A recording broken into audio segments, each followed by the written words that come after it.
자, 연습 문제 분계 연습 1번. 뉴욕은행으로부터 차입한 외화 장기 차입금 10,000달러. 외화 장기 차입금 계정으로 쓰고 있다는 거고요. 이자 200달러에 대해 거래은행에서 원화현금을 달러로 환전하여 상환했대요. 하나의 전표액이 처리하고 그랬네요.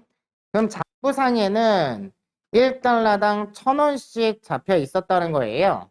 근데 이거를 상환할 때 1,100원으로 상환을 했으니까 회사 입장에서는 손해겠네요. 그죠? 그러면 사변으로 외화 장기 차입금 장부에는 얼마가 잡혀 있는 거예요? 1,000원씩 10,000달러니까 1,000,000원이에요. 그런데 오늘 얼마로 갚았다는 거예요? 10,000달러를 1,100원씩 갚았죠? 그러면 현금으로 나가는 게 1,100만 원이 나간단 말이에요. 자, 아직 쓰지 마세요. 다 한 게 아니에요. 자, 그런데 이것만 나간 게 아니라 이자도 나갔대요. 그죠? 그럼 차변에 이자 비용이 얼마가 나가게 돼요? 200달러니까 1,100원씩. 그죠? 그러면 22만 원. 22만 원이 이자가 발생해서 그것까지 뭘로? 현금으로 나갔다는 거죠? 12만 원. 자, 그럼 회사 입장에서는 손해가 났죠? 뭐가 손해가요? 1,000만 원을 갚으면서 1,100만 원을 쓴 거예요. 이자는 별개로 치고. 그러니까 100만 원에 뭐가 생긴다는 거예요? 외환차손이 생긴다는 겁니다. 그리고 뉴욕은행이라고 했으니까 얘 걸어주시고요. 뉴욕은행. 다음 2번. 회사는 보유 중인 다음의 유가증권, 보통주 만주, 액면가액 한 주당 500원, 당부가액 한 주당 1,000원에 대하여 현금 배당액 한 주당 80원과 주식 배당을 당일 수령하였다. 근데 주식 배당에 대해서는 회계 처리를 안 하는 거잖아요. 그죠? 그러니까 분계를 입력하는 건 뭐만 하면 된다. 현금 배당 받은 거만 회계 처리하면 된다. 회사에서 현금 배당으로 80만 원을 현금으로 받았죠? 그러면 차변에 현금 80만 원. 뭐 받은 거예요? 배당 받은 거니까 그냥 배당금 수익 이렇게 해주시면 된다는 얘기죠. 대신에 주식 배당에 대해서는 회계 처리하지는 않지만 새로이 단가하고 수량은 조절해 놓으시라고 했어요. 다음 3번 수출 영업부에서 무역협회 법정단체 일반 회비 뭘로 하시라고 그랬죠? 세금과 공과로 하시면 되죠. 얼마를? 20만 원을.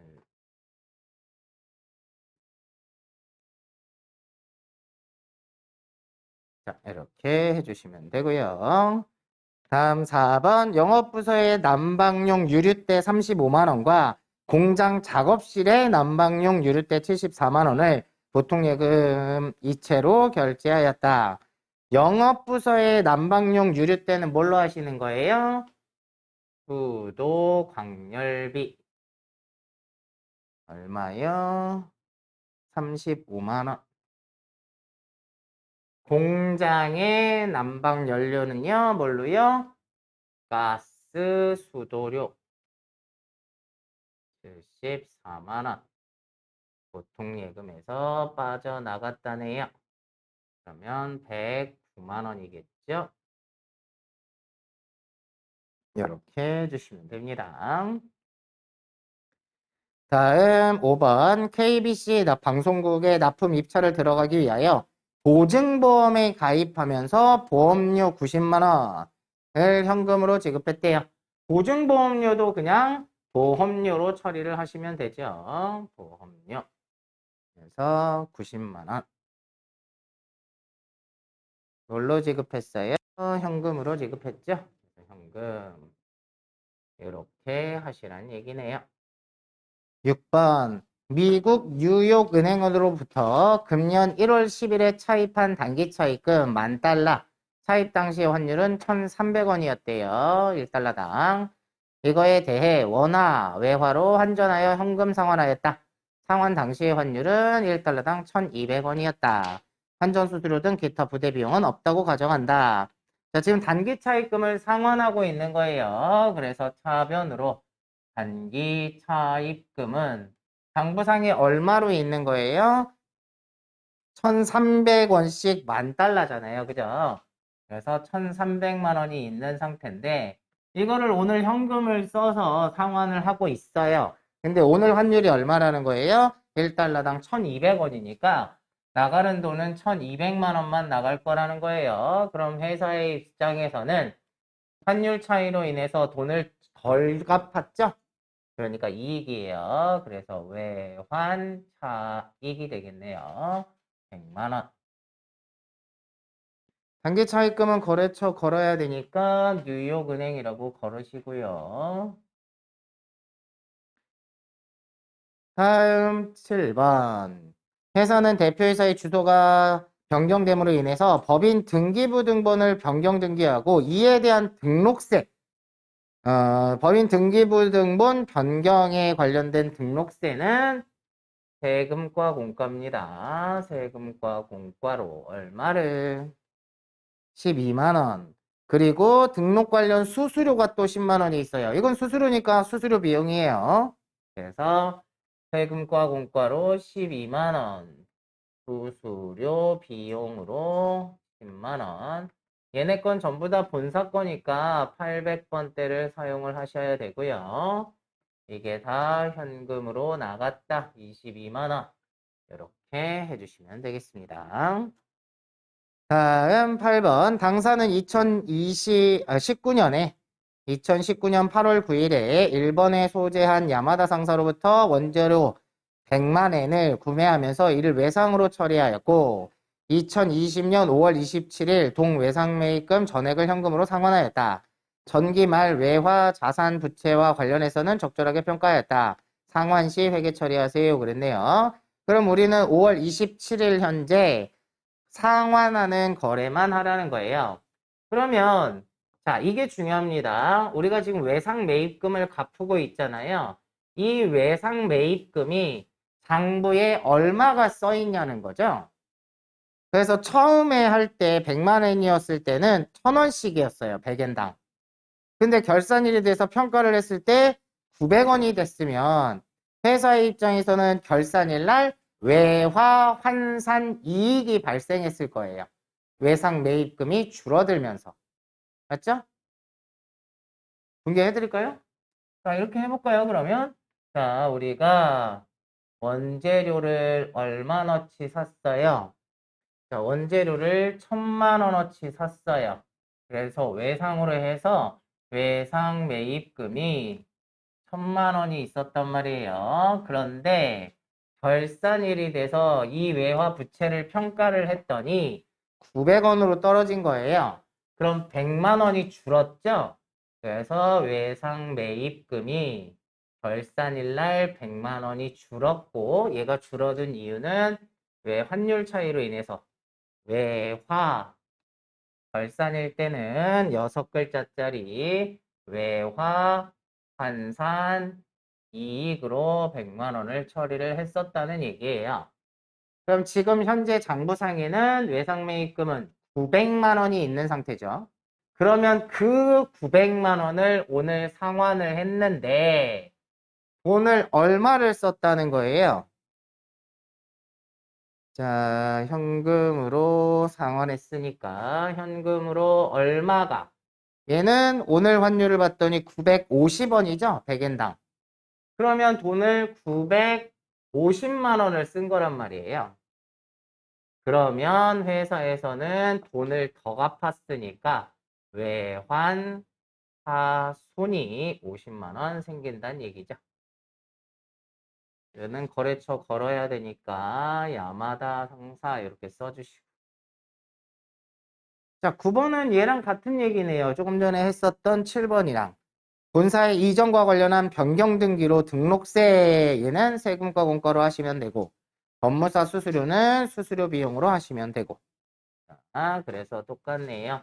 사변에 세금과 공과로 얼마를 10만 원 그 다음에 수수료도 수수료 비용으로 하셔서 10만 원 얘를 전부 다 현금으로 지급했대요.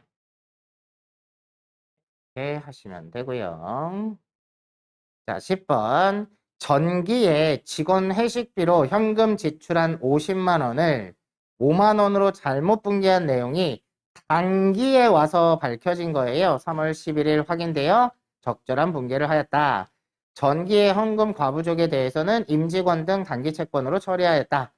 근데 오류의 내용이 중대하지는 않은 것으로 간주한다. 전년도에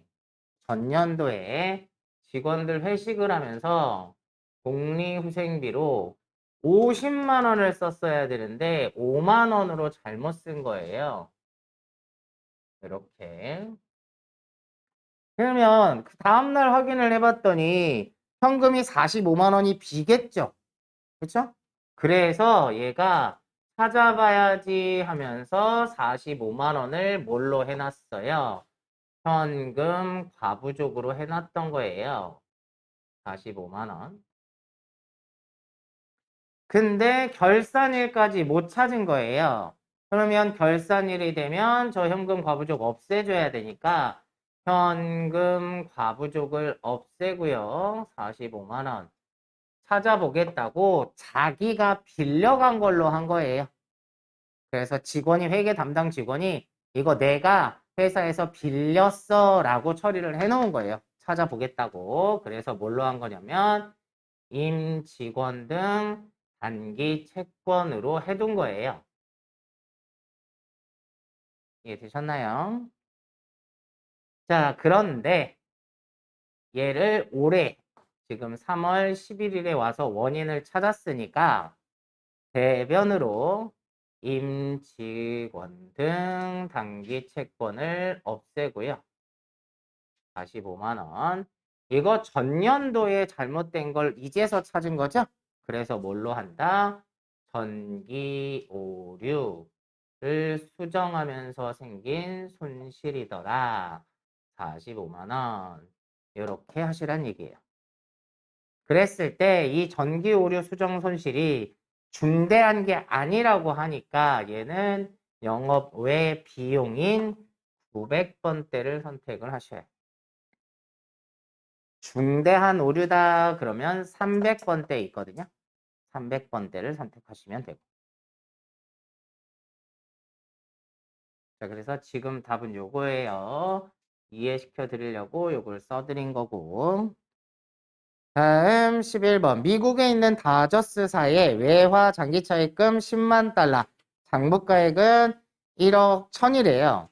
그러니까 빌렸을 당시에는 원달러 환율이 1달러당 1100원이었단 얘기네요.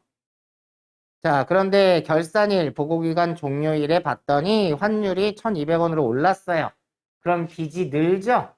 그래서 대변에 뭐가 외화 장기 차입금이 늘어요.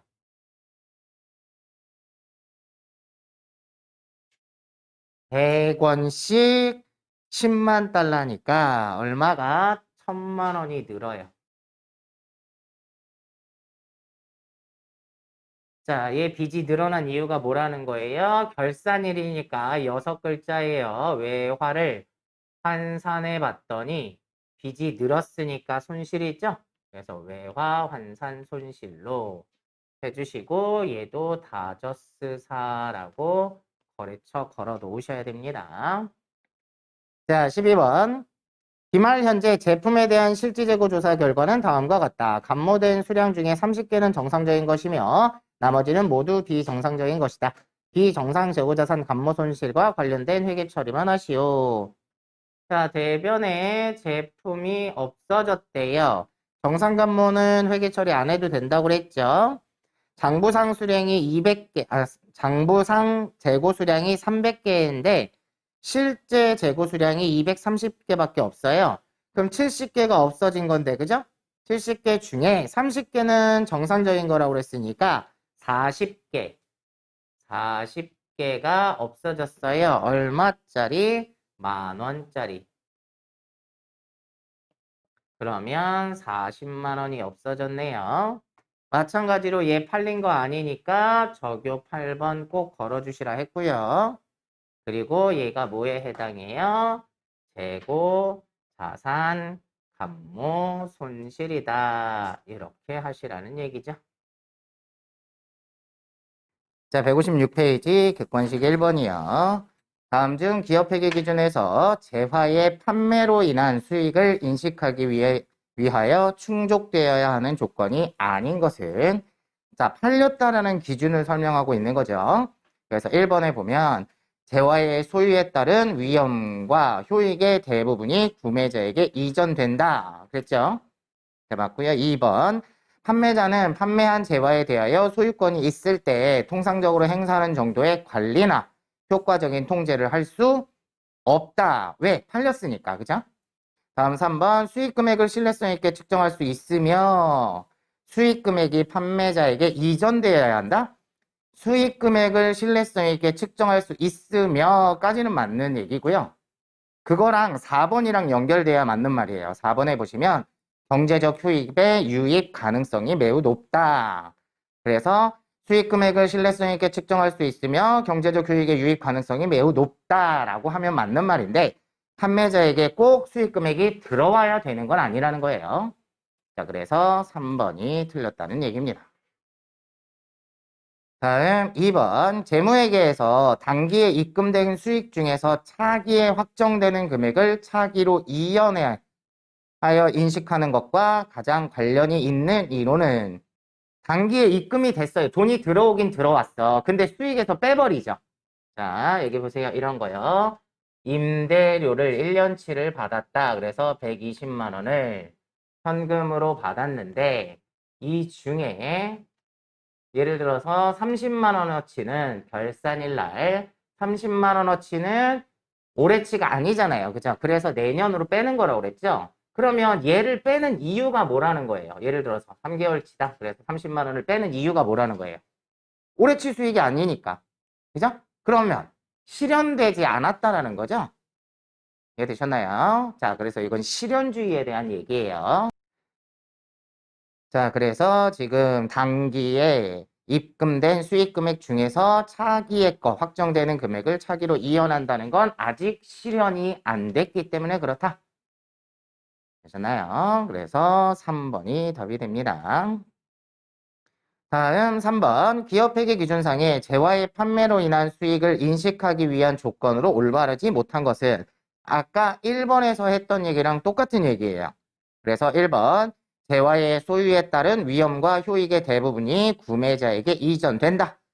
팔렸다는 얘기죠. 그 다음에 2번 수익 금액을 신뢰성 있게 측정할 수 있다. 맞죠?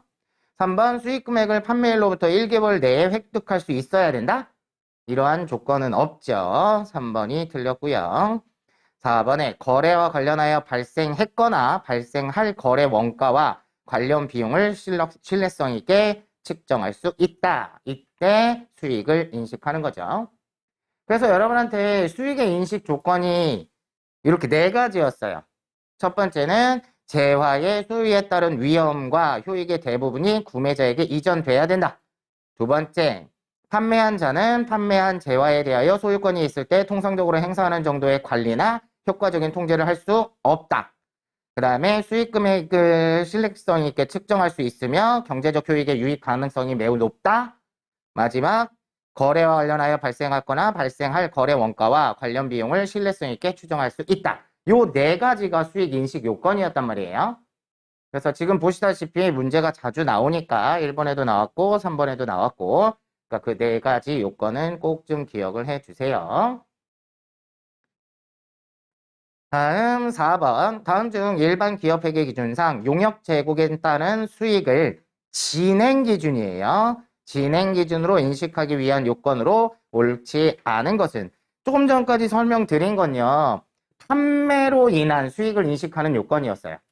그러니까 판매됐다라는 기준이고 지금은 진행 기준으로 인식하기 위한 요건이에요. 자, 1번. 재화의 소유에 따른 유의적인 위험과 보상이 구매자에게 이전될 것. 이거는 이전됐을 때 얘기잖아요. 그쵸?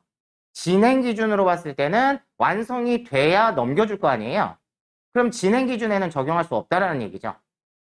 자, 그래서 1번이 진행 기준으로 인식하기에는 옳지 않은 거다. 이렇게 보는 거죠. 자, 나머지는 비슷한 얘기예요. 경제적 효익의 유입 가능성이 매우 높아야 된다. 자, 3번에 보시면 진행률을 신뢰성 있게 측정할 수 있어야 된다. 그래야지 진행 기준을 적용할 수 있는 거예요. 4번 이미 발생한 원가 및 거래 완료를 위하여 투입하여야 할 원가를 신뢰성 있게 측정할 수 있을 것. 이거는 비슷한 얘기죠. 아까 했던 얘기랑. 그래서 1번은 재화의 판매로 인한 수익을 인식하기 위한 요건에 해당한다. 진행 기준에는 적용할 수 없다. 그래서 1번이 틀렸다는 얘기입니다. 다음 5번에 보시면 다음 중 진행 기준을 적용하여 수익을 인식하는 것이 적합한 판매 형태는 위탁 매출은 어떤 기준을 적용하죠? 판매 기준이겠죠? 누가? 수탁자가 판매했을 때 제3자에게. 두 번째, 시용 매출도 얘는 고객이 사겠다라고 의사를 표현을 할 때. 그죠? 그 다음에 용역 매출은 용역 매출이 대부분 진행 기준이죠. 그래서 우리가 가장 대표적인 용역 매출이 뭐가 있어요? 건설업이에요, 건설업. 그래서 건설업에서 대부분 진행 기준을 적용하고 있다는 거죠. 다음 4번의 할부 매출도 인도 기준이죠. 그래서 3번만 진행 기준을 적용할 수 있겠다. 이렇게 보시면 되겠습니다. 다음 6번 기업회계 기준서상 용역 제공 수익 인식과 관련하여 옳은 것은 자, 1번 광고 제작사 등의 광고 제작 용역 수익은 관련 용역이 모두 완료되는 시점에서 수익으로 인식한다? 광고 제작 용역이잖아요. 용역이죠. 용역 매출의 경우에는 진행 기준을 적용을 하는 게 좋다. 그래서 완료되는 시점이 아닌 진행 기준으로 수익을 인식하면 되고요. 자, 그 다음에 이번에 수강료는 현금 받았다고 그때 다 수익을 인식하면 되나요? 안 되죠. 수업을 여러분이 현금 내고 접수를 했어. 수업을 시작하기 전에 여러분들 환불해달라면 환불 받을 수 있죠. 100%. 근데 수업이 시작됐어. 그러면 여러분 그 시작된 수업에 대해서는 환불 받을 수 없죠. 그래서 얘는 발생 기준입니다. 발생 기준. 수강료는. 3번 주문 개발하는 소프트웨어의 대가로 수취하는 수수료는 진행 기준에 따라 수익을 인식한다. 아까 1번이랑 비슷한 얘기예요. 주문 개발하는 소프트웨어. 그러면 얘도 진행 기준을, 용역 매출에 해당하니까 진행 기준을 적용을 해주면 되고요. 4번에 예술 공연 등의 행사에서 발생하는 입장료 수익은 입장권을 발매하는 시점에 수익으로 인식하면 돼요? 안 되죠. 환불할 수도 있잖아요. 그죠? 그러면 얘는 언제를 수익 인식 시점으로 봐야 될까요? 그게 그 행사가 개최되는 시점. 예를 들면 여러분들 극장에 가서 영화 예매하잖아요. 예매하고 나서 환불은 언제까지 돼요? 그 영화 시작하기 전까지 환불이 되죠? 그 개념으로 보시면 됩니다.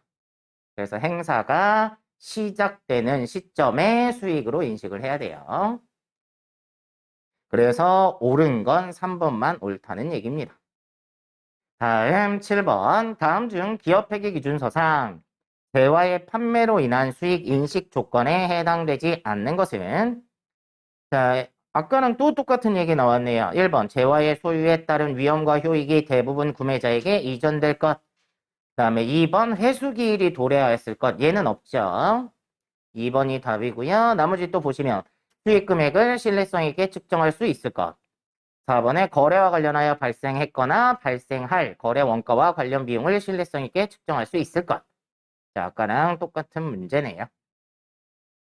그래서 2번이 해당되지 않는 거고요. 다음 8번. 다음 중 손익계산서상 당기순이익에 영향을 미치는 항목이 아닌 것은 자, 1번 건물의 감가상각비는 손익계산서에 반영이 되죠. 기계장치의 처분 손실도 반영이 돼요. 자기주식 처분 손실은 손익계산서에 반영하는 애 아니죠. 얘는 자본 항목이잖아요. 자본 항목의 자본 조정에 해당하는 애죠. 그래서 얘는 손익계산서에 당기순이익에 영향을 미치지 않는다. 4번에 인건비 급여나 임금에 해당하겠죠. 그러니까 당기순이익에 영향을 미칠 거예요. 그래서 8번에는 3번이 틀렸네요. 다음 9번. 다음 중 기업회계 기준상 수익의 인식 및 측정에 대한 설명으로 틀린 것은 1번 용역 제공 거래에서 발생된 원가와 추가로 발생할 것으로 추정되는 원가의 합계액이 총 수익을 초과하는 경우에 그 초과액과 이미 인식한 이익의 합계액을 전액 단기 손실로 인식해야 된다. 맞습니다. 자, 무슨 얘기냐면 내가 그동안 예를 들어서 건물을 짓기 위해서 원가 계속 돈을 들인 거예요. 자, 그런데 앞으로 또 이거를 완성하기 위해서 원가를 더 들여야 돼. 그 원가, 들어간 원가의 합계액이 우리 회사에서 건물을 다 지어줬을 때 벌어들일 수 있는 총 수익을 초과하게 되면 그 초과액, 그 다음에 이미 인식한 이익의 합계액을 전액 단기 손실로 인식을 해야 된다.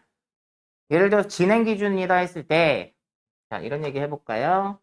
자, 건물을 하나 다 지어주면, 예를 들어서 이 회사에서 10억의 매출이 생기는 거예요. 자, 총 수익이라고 볼게요. 그런데 1월 1일부터 공사를 시작을 해서 12월 31일까지 30%를 완성한 거예요. 그럼 회사에서는 진행 기준을 적용하면 3억을 벌었다라고 볼 거 아니에요. 그죠? 근데 여기까지 지금 진행하면서 들어간 원가가 예를 들어서 4억이라고 볼까요? 4억?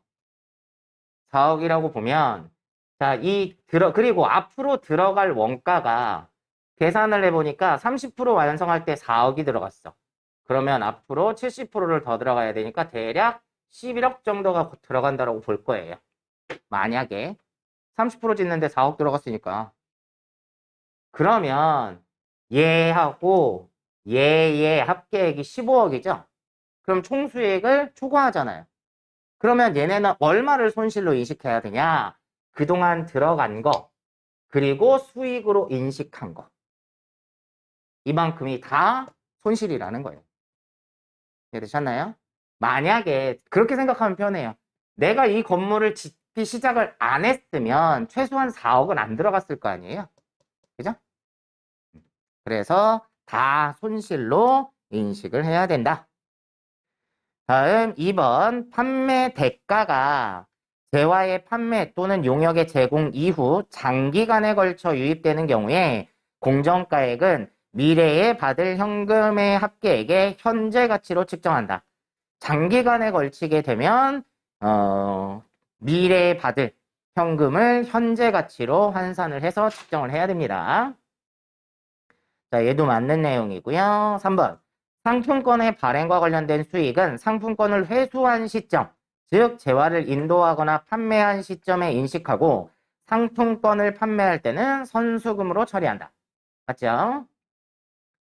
4번. 용역의 제공으로 인한 수익을 진행 기준에 따라 인식하는 경우에 진행률은 총 공사 대금에 대한 선수금의 비율로 계산을 하나요? 진행률은 전체를 기준으로 봐야 되잖아요. 전체를 기준으로. 선수금의 기준으로 하는 게 아니라. 예를 들어서 이거 건물 지어주는데 10억이었단 말이에요. 근데 내가 계약금으로 1억을 받았어. 그럼 이게 1억의 30%냐고요? 10억의 30%죠? 그런 개념으로 봐야 된다는 얘기입니다. 그래서 선수금에 대한 비율로 계산하면 안 되겠죠?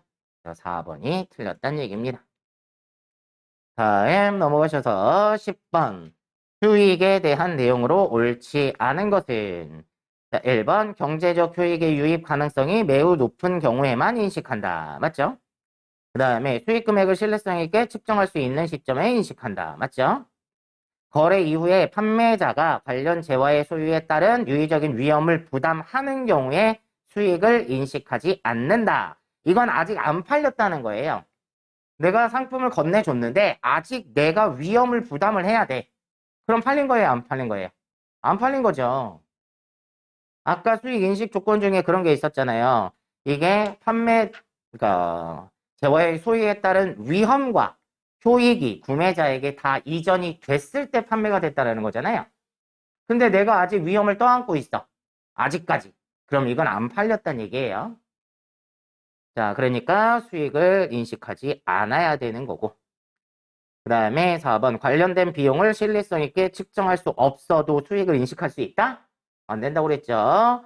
관련된 비용을 신뢰성 있게 측정할 수 있을 때 수익을 인식해야 된다는 겁니다. 그래서 4번이 틀렸네요.